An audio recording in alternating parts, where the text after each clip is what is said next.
Hi, everyone. Welcome to this week's edition of This Week in Global Development. My name is Ruby Chakamba. I'm a senior editor here at Devex, and I'm joined by our senior reporters, Sarah Jerving and Elisa Miolin. This week, we're still following the story that global development is stuck on, which is what seems to be the imminent death of USAID. Groups that were trying to pause the dismantling of the agency were dealt with some serious blows this week. Just yesterday, a Supreme Court judge paused an order for the government to release funding to implementing organizations. And before that, during the weekend, we also saw a federal court pave the way for the Trump administration to start putting staffers on leave, which was promptly followed by termination letters to staffers. To break this down, Alyssa, can you tell us about the ruling that happened yesterday and what that means for implementing partners? And then Sarah, can you tell us what has happened with staffers since then? Definitely. So, like you say, Rumi, it's been such a whiplash of back and forth between court cases and what's happening on the ground and how people are interpreting all these different things. But the last couple of days have been extra crazy. Earlier this week, a judge kind of reinforced an existing order that he had given out 2 weeks ago, which was the unfreeze of President Donald Trump's funding freeze on foreign aid. Now, the Trump administration had about 2 weeks to do this before this order actually happened. But at that point, the judge determined that he hadn't seen any, quote, evidence that they had moved forward to process those, whether it be reimbursements for past work or funding for current work. So he said, essentially, all right, you've got 30 hours. And you've got 30 hours to get the funding flowing and to get it to the partners for everything that was done before February 13th. So that's before he first made that order. Now, really quickly, the Trump administration kind of bit back. They first said, all right, this is pretty impossible, which I think people on both sides really agreed with because at that stage, and Sarah will get into this, but most folks across the agency had been removed from their posts. There was a vast reduction in force, about 2,000 people, and everyone else was really placed on administrative leave. So anyway, Sarah will get into that, but it did seem like a bit of an impossibility because of what had already happened thus far. Now, kind of hours before the midnight deadline where they were supposed to release that funding, the Trump administration appealed to a higher court, which denied that request. And then they went to the Supreme Court, and a chief justice there granted them a motion. Again, this was just a couple of hours before they were supposed to release the funds to have more time, to have a reprieve. And they did not have to abide by the first judge's order to release those funds by midnight. Now, I know that's a lot, and we can break that down further, but that's kind of a recap of what's happened over the last couple of days.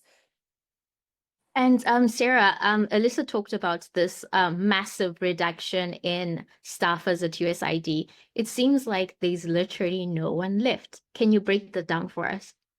Yeah, and I think it's been a really rough ride over the past month for employees, direct hires, contractors, implementing organizations that are the staffing has been impacted by all of this, and so there's been a lot of uncertainty. But last Friday, a federal judge lifted a temporary restraining order that had blocked the Trump administration from placing staff members on administrative leave. So over the weekend, there was a notice that went out saying that all direct hire personnel were to be placed on administrative leave globally, effective midnight. But that was with the exception of some designated personnel for what they called mission critical functions. And then last weekend, some staff also started receiving notifications that they would lose their jobs due to a widespread effort to reduce the agency's workforce. And those emails were sent out by Peter Morocco, who said this is necessary to restructure the agency and better reflect foreign policy priorities.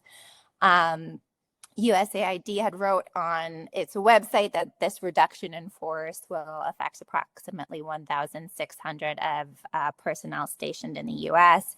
But we had obtained a copy of a notice of a termination of employment sent to someone stationed abroad. So it was broader than domestic employees. Employees were given different end dates, some in April, some in May, and kind of told that they would find out about benefits within 2 weeks. So these reductions in workforce letters take the administration's action of administrative leave a step further to actually terminating employment. Some staffers actually got another letter that terminated them again, and that was within 48 hours after the first, and that was effective immediately.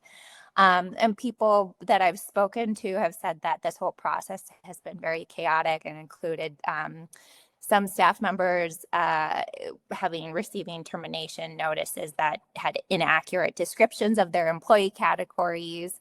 And one person also told me, there's a lot of concern about, pensions and eligibility for pensions. You have to be over 50 years old and provided 20 years of service. And then additionally, the lifting of this restraining order also allowed for the Trump administration to move forward with its global recall of USAID staff stationed abroad. And there's been a lot of confusion around that as well. The Trump administration has called it a voluntary return, but there's a lot of nuance around that. Staff have been told that staff on administrative leave have been told that they can stay in their posts beyond 30 days, but if they choose to not return to the U.S. during that time frame, the government may not pay for their travel back. Morocco has said that those who choose to stay beyond that 30-day period and don't receive a waiver will no longer be considered officially stationed overseas. And so they don't qualify for allowances and will be expected to pay for their own housing and personnel. So there has been kind of a lot of confusion about and lack of clarity about how this will all play out as well. So this ruling to allow the administration to sort of put people on administrative leave, to me felt like a bit of a U-turn, considering the restraining orders that were put in place earlier. And from the judge's statement, it seems that safety concerns that were initially highlighted by the two unions that had sued the administration with regards to the administrative leave and pulling staff back from overseas, it seems like those safety concerns are no longer a big deal, or were not considered a big deal by the judge. And this might be because of a statement submitted on behalf of the administration. Can you take us through some of the safety concerns that the unions had highlighted and what the government had said is in place in order to protect staffers?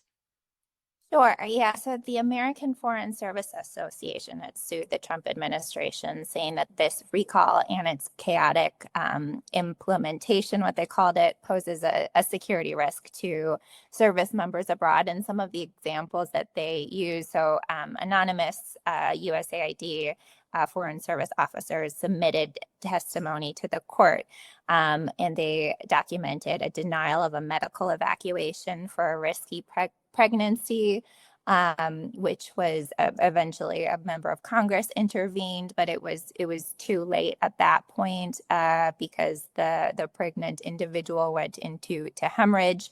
There is documentation of unpaid bills for security measures for buildings the U.S. government uses abroad, and failure to provide standard kind of logistical and financial support to American staffers as they evacuated the Democratic Republic of Congo, which is a country that has a deteriorating security situation. And there was other examples that were submitted to the court. Peter Morocco had asserted in court filings that the chief of mission in host countries and Secretary of State are responsible to ensure the safety of agency employees and their families abroad. And he spoke about things like they have access to two-way radios, phone trees, a safe alert system to provide electronic messaging. He talked about these go bags that have personal tracking locators, satellite phones, first aid kits, and kind of basic survival equipment. And then a panic app, which is a panic button that activates geospatial tracking and initiates kind of a security response. And maybe Alyssa can talk a little bit about kind of the judge's thoughts on all of that. Yeah, Alyssa. So initially, as Sarah laid out, these safety concerns had been highlighted, and of course, Pete Morocco highlighted that these are the safety measures that are in place for staff that are abroad. Although a lot of people are saying these are not available, are not widely available, and where they are available, they're not exactly efficient at the moment.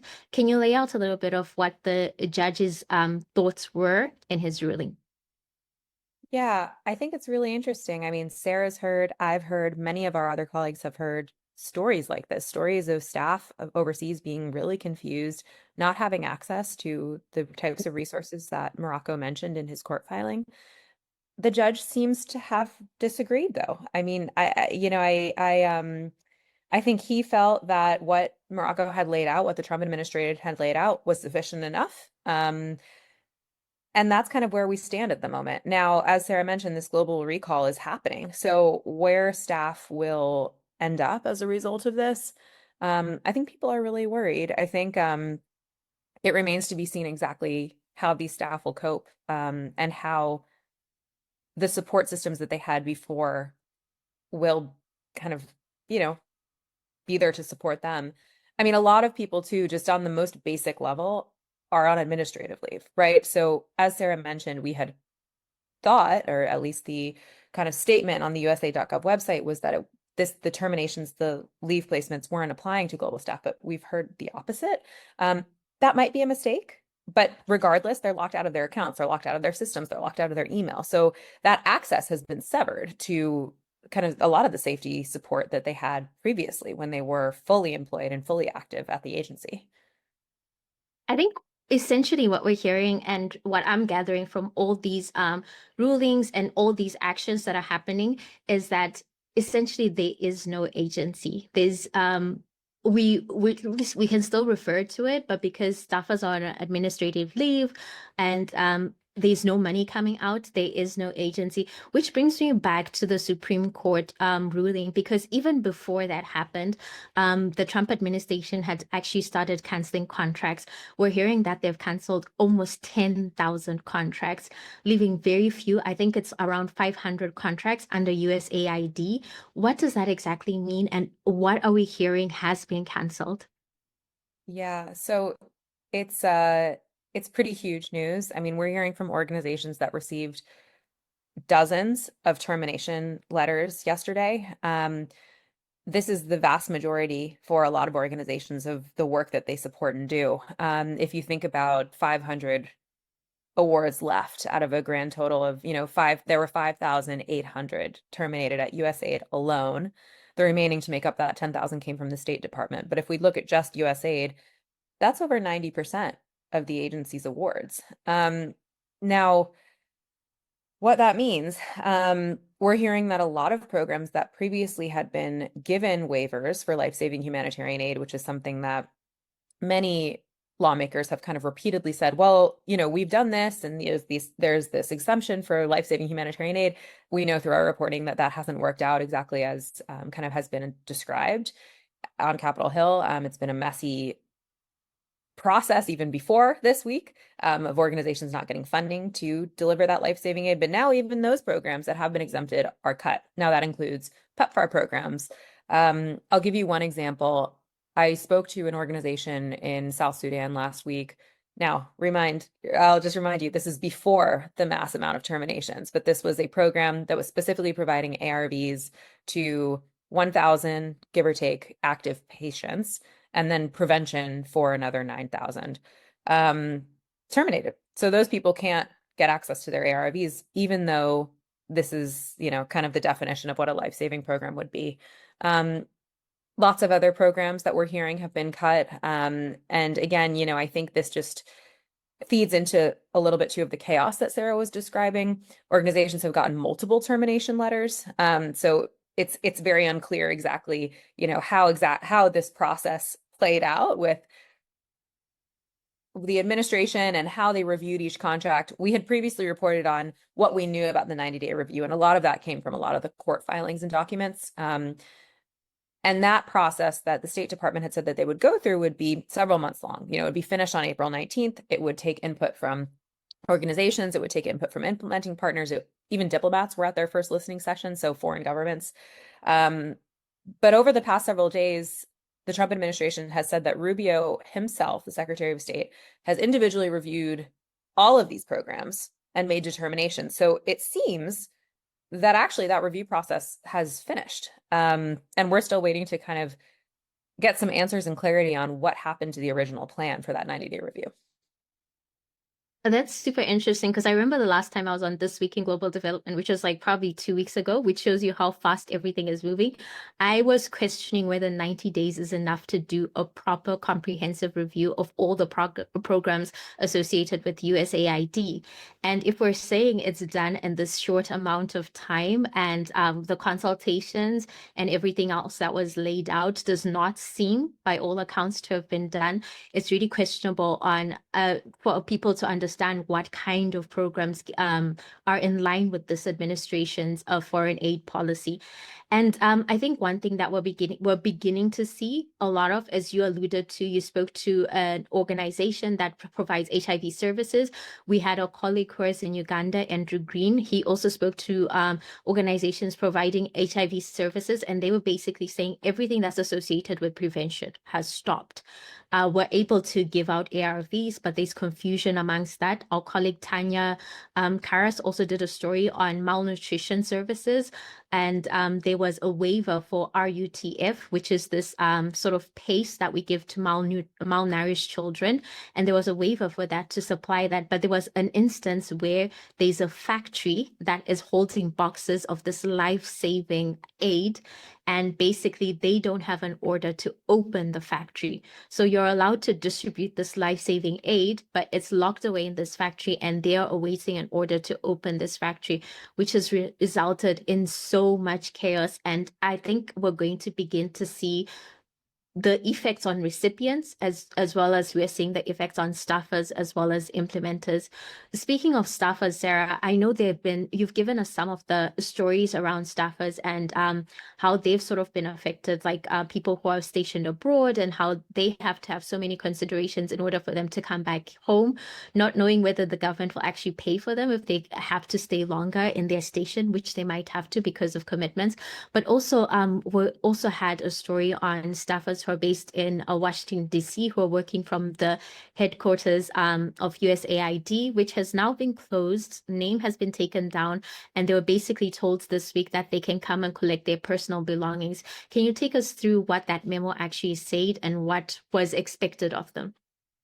Yeah, so the administration told them that they would need to come up and pick up their personal belongings, and that they would only have a 15-minute slot to do so. That's today, Thursday, and Friday.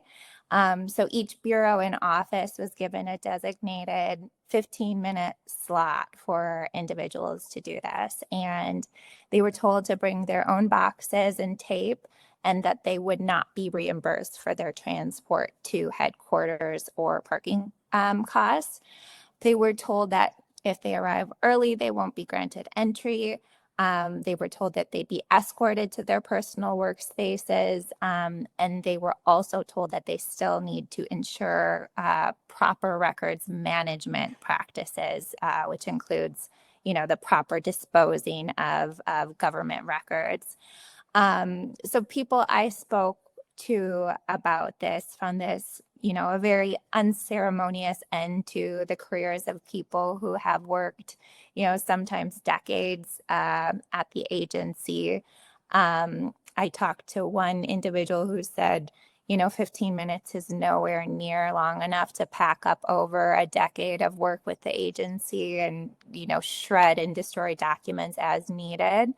And then the document that they were sent had, this very lengthy lengthy list of things that they couldn't bring to the pickup, and that included cattle prods, hatchets, bows and arrows, billy clubs, brass knuckles, nunchucks, and fireworks, among many other things.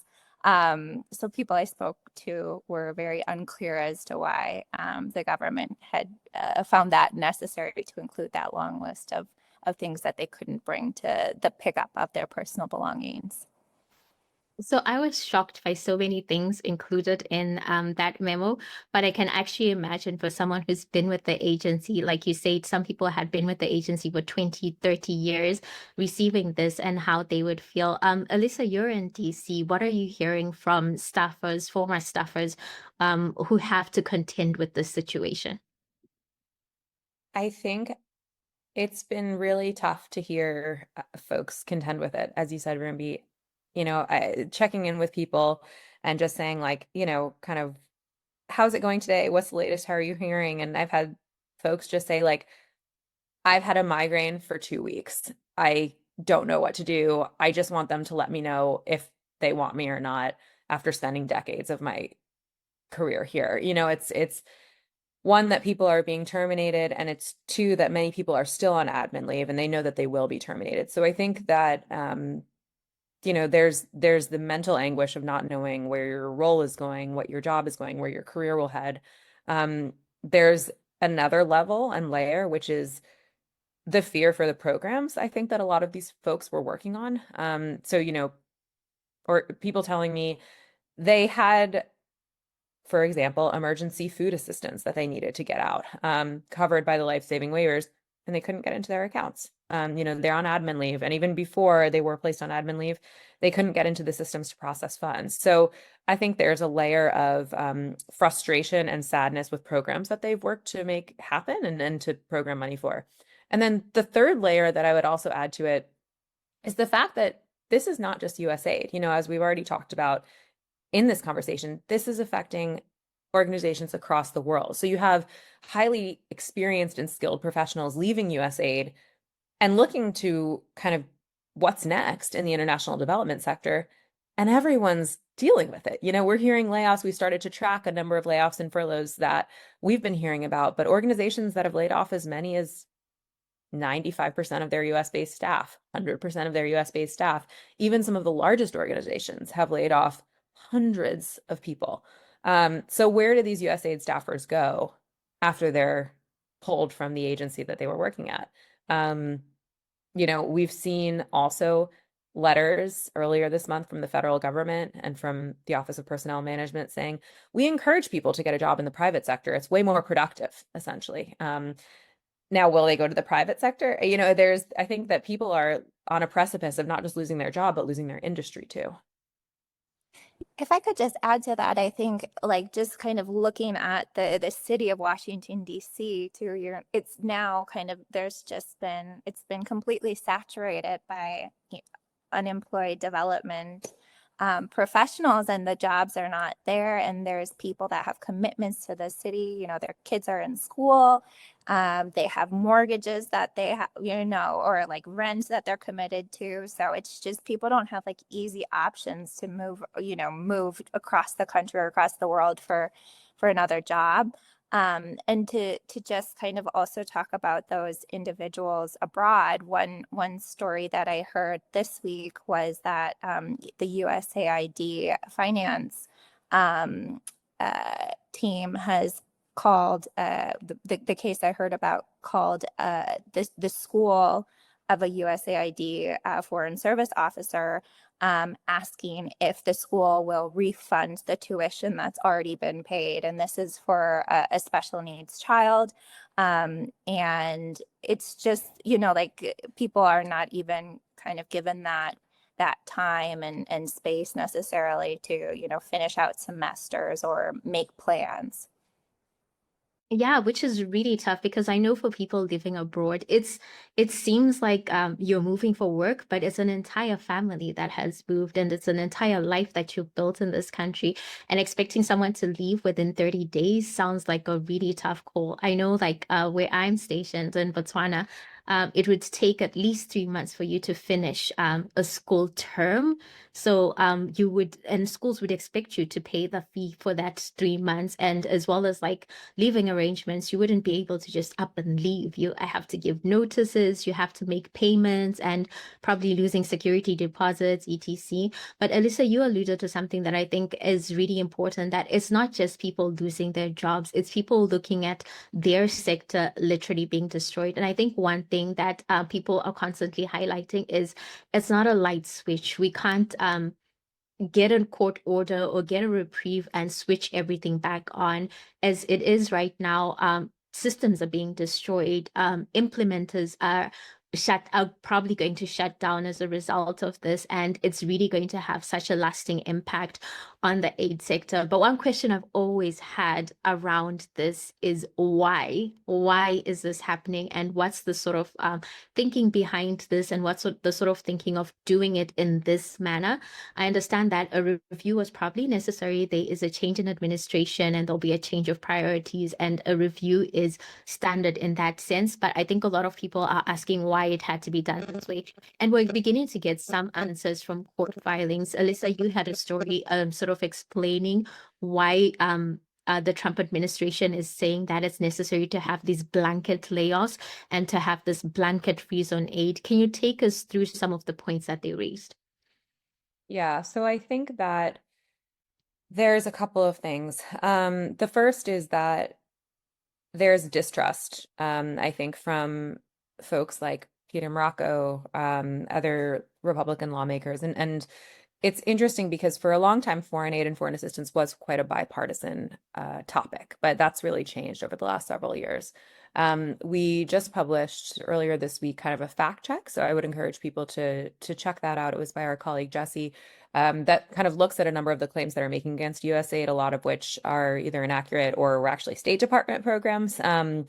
So there's a lot of first misinformation floating around, but I think that a lot of critics of USAID, one, see it as kind of I think the word or the phrase that Marjorie Taylor Greene, a Republican lawmaker, used yesterday during a DOJ hearing was like a Democratic or liberal slush fund.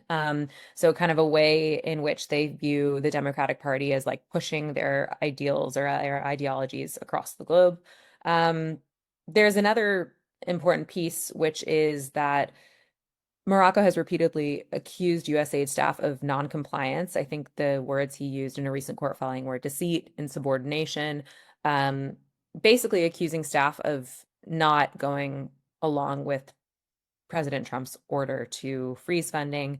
And it's an interesting claim because I think that given what we've heard, what Sarah and I have heard, what many of our other colleagues have heard, people were pretty quickly working to identify like, okay, which pieces of the puzzle in terms of these programs go along with President Trump's agenda in terms of his foreign policy priorities, his national security priorities, and the like. But many people that I talked to were actually working on that kind of the design of those programs and the reviews of those programs, but then were actually never able to submit those reviews because one, they weren't granted a meeting, or two, they were placed on admin leave.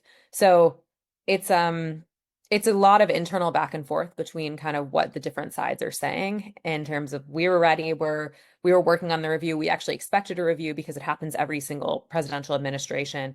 And we were working to make sure that we looked at programs with that fine-tooth comb. But from a lot of the court filings, there's clearly a mistrust coming from folks like Morocco and others for what the staff have either not complied or otherwise. I had heard as well, just to echo what Alyssa said, from a foreign service officer who said, yes, I've been through this kind of switch in presidency from a Democrat to Republican president. And, a lot of us were, willing, ready, prepared to serve the Trump administration, but we just weren't given the chance. And I think that is a sentiment as well. Yeah, and I think one thing, like Alyssa, you also alluded to this, is that people were not prepared for this. The review that's been done, people were not prepared for this. I know that there was an attempt to find DEI programs that are not in line, climate programs that are not in line, and sort of have them reviewed by the new administration. But the review went so much further than expected. I know one example that we highlighted in a story was of an organization that had the name green in their name. And basically that program was cut because it was assumed it's a climate program, only to later on realize, no, this is someone's name and it forms part of like their organization's name, and green is the surname. So I think there's been a lot of confusion on how exactly this review is to be done. And I think the expectation was it wasn't going to pan out this way. Yeah, and I think an interesting caveat too is quite a few people have told me, because of the way these bucketed lists of terminations have come out, and they've kind of circulated the internet a lot over the past couple of weeks, it's evident that the front office is using a system called GLAAS, GLAAS, which is a kind of management system that's more about the financial aspect of the awards. And with that, folks inside USAID are telling me there's actually just one line that is the like kind of short descriptor of that program, and then it shows the dollar signs and the other types of bits and pieces. But I think the concern from USAID staffers is like, if you're using GLAAS, the system, to control find for things like green, as you mentioned, Rumbi, or climate or gender, you're actually not able to see much information about the program at all, which just throws into question what these reviews are, how much information was actually being taken in, etc. And I'm sure from a recipient and implementer perspective, it'll be like, we would want you to learn more about the program, not just the one-liner that describes what this is. I remember reading in one of our stories on the HIV response in Uganda, and HIV network, a network of people living with HIV, saying that they understand a change in foreign aid policy in the United States, but they did not expect that the American people would abandon them overnight. So I'm sure a lot of recipients are also thinking the same, that hoping for a more extensive review. Will it come? We're not sure. But can you guys tell me what are you expecting in the week to come, and what should we be on the lookout for? Alyssa, I'll start with you, because I think you probably will be tuning into a couple of court hearings. Yeah, so there's still several different court cases that are going on, four or five at the moment, that are relating to all of this. So it seems to frankly be changing day by day, hour by hour, in terms of more information being put onto the dockets. So there's quite a few different things that we're tracking. So some of that includes, as Sarah mentioned, the case for USAID staff. There's another case for USAID staff that are on a different type of hiring mechanism called personal service contractors. Most of those folks have already been eliminated, but there's a case being brought against the Trump administration on behalf of those folks. There's another one against Elon Musk. There's another one for, the big one that we've been talking about most today, which is a combination of two different cases that were put together, two different sets of USAID partners, about these awards, the funding freeze, et cetera. So we're continuing to watch that. The organizations that filed that lawsuit have until Friday at noon to kind of give more information to the judge. But we'll see where that goes. I mean, I think that's kind of, for many organizations, the biggest one that will determine the fate of their organization. And it'll be up to the judges to decide what's legal and what's not. And Sarah, what's on your radar? I know we're beginning to hear and get details about the contracts that have actually been canceled and people who have received termination letters. So what will you be following? Yeah, I think that'll be a big thing that everyone's paying attention to, is which contracts have been terminated and which have been, granted continuity.